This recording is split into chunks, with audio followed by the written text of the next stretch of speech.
paved over my private ranch road without permission. Overnight, my dusty gravel trail became their polished boulevard.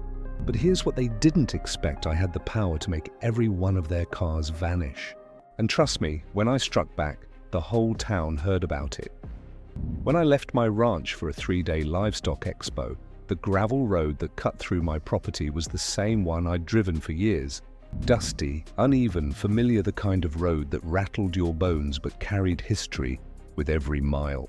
It wasn't fancy, but it was mine, carved through 53 acres of honest land that had belonged to my family for decades. But when I returned, it was gone. Not the land, not the cattle, not the fields, the road, my road. In its place stretched a strip of glossy black asphalt, smelling like hot tar and arrogance. Decorative lampposts lined its edges, curbs freshly painted, and a boulevard shimmered where my gravel used to crunch under tires. It felt like walking into someone else's neighborhood, except it was planted right in the middle of mine.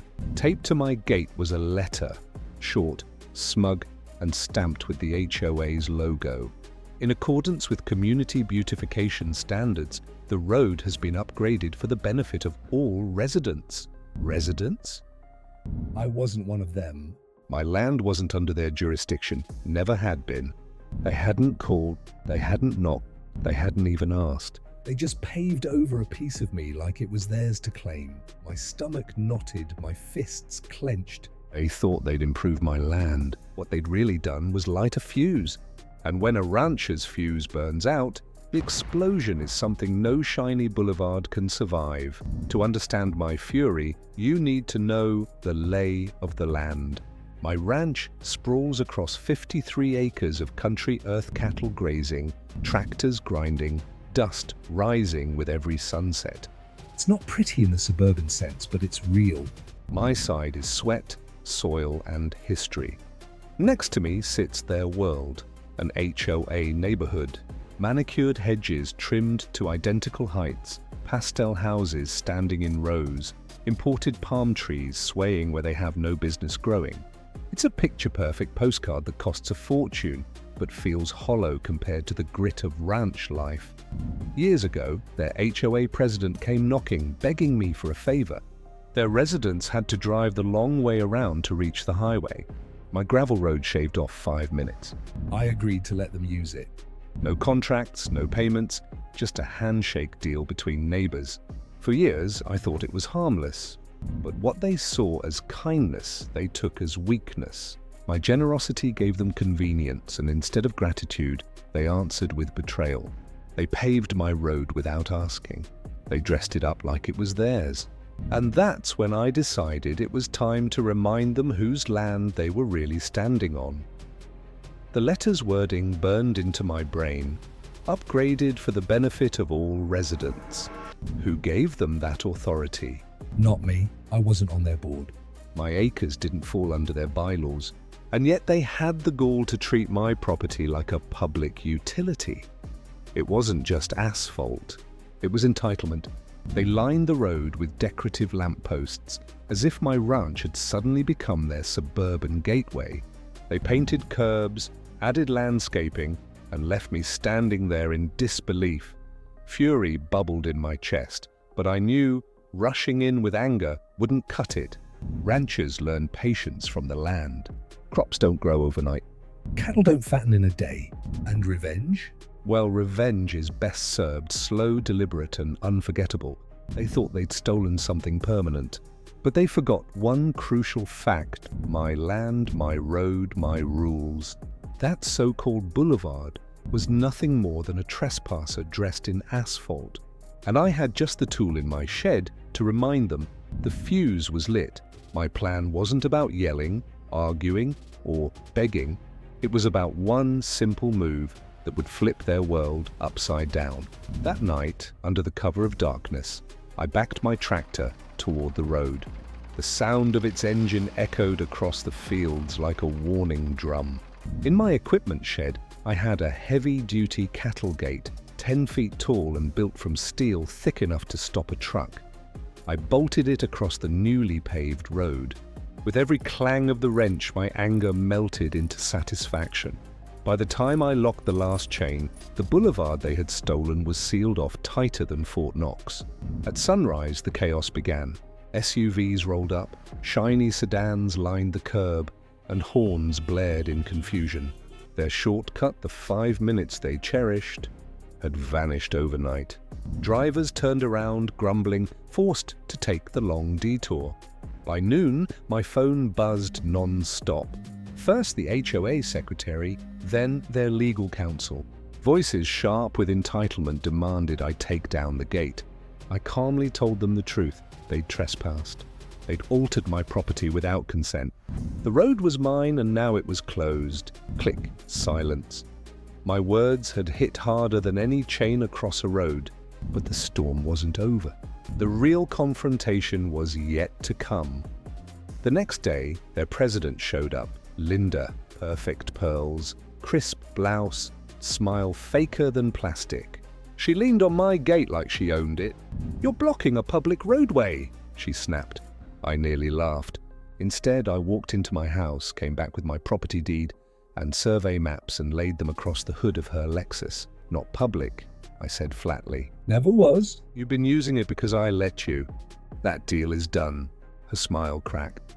She rattled off threats, lawsuits, fines, complaints. I didn't flinch. "You pave private land without permission. You'll be hearing from my lawyer, and the sheriff already has a complaint for property destruction." For the first time, she didn't have a comeback. She slid into her car, face red, and sped off. That's when I knew the tables had turned. I wasn't just going to defend myself. I was going to bury them in their own arrogance. By the end of that week, I'd filed a civil suit for unauthorized alterations. I documented everything: photos, receipts, video. And just to twist the knife, I launched my drone and filmed their precious boulevard from above. Footage of manicured suburbia encroaching on rugged ranch land. Then I sent it all to the local news. By the third day, my story was on evening broadcasts. HOA paves over rancher's private road without permission. The image of my steel gate across their polished boulevard became the town's favorite piece of revenge art, and the fallout was immediate. Residents in their neighborhood were furious. Not at me, but at their own board. The shortcut they'd once loved now cost them 20 extra minutes every morning.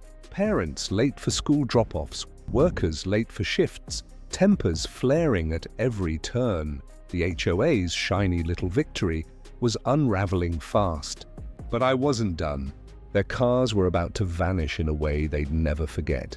It started subtly. The first day, a handful of cars turned around at my gate, engines sputtering in frustration. The next dozens. By the end of the week, the steady flow of traffic that once carved through my property was gone. From my porch, I'd sip coffee and watch the silence return. No SUVs kicking up dust, no honking horns breaking the morning peace.